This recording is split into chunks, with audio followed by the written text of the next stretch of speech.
The Trans-Pacific Partnership Agreement, or TPP, the United States signed with 11 other countries in 2016, would have given U.S. farmers more places to market their crops.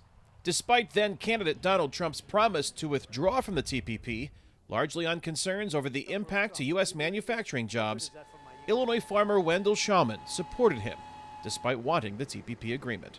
You're a farmer, you have a PhD, you're well-traveled, you understand how trade agreements and international trade works, and you voted for Trump. Yes. Since 2016, not only did the U.S. withdraw from the TPP, it dismantled the 1994 North American Free Trade Agreement. A replacement, the United States-Mexico-Canada Trade Agreement, or USMCA, is under review in the U.S. Congress.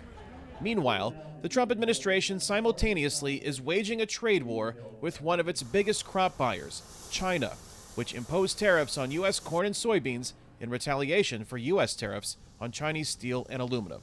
This has affected profits for Shawman, but not his support for Trump's re-election. From what I hear on the other side, I'll happily support what he's doing versus what they're proposing. Shawman, who worries a Democratic president may impose environmental regulations affecting his farm operations, is not alone.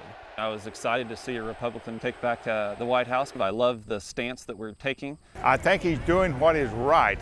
I think the majority of our people by far are still supportive of the president. Illinois Farm Bureau's Mark Gebhardt says Trump has been able to blunt the impact of tariffs through payments to farmers from the U.S. Department of Agriculture's Market Facilitation Program.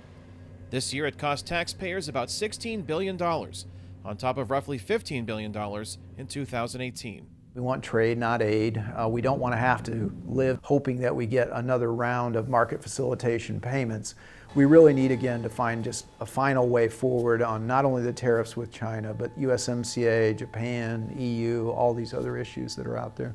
Yet the lack of substantial trade progress during his first term causes concern among some Trump voters. I really feel like he doesn't understand what happens out here in these flyover states. He's walking a very thin line with what's been happening in the ag sector. Megan Dwyer says the Trump administration's waivers for oil refineries to use corn-based ethanol, the president's tweeting, and his mixed results on trade could affect her vote. Some of his comments recently around ag are frustrating to me.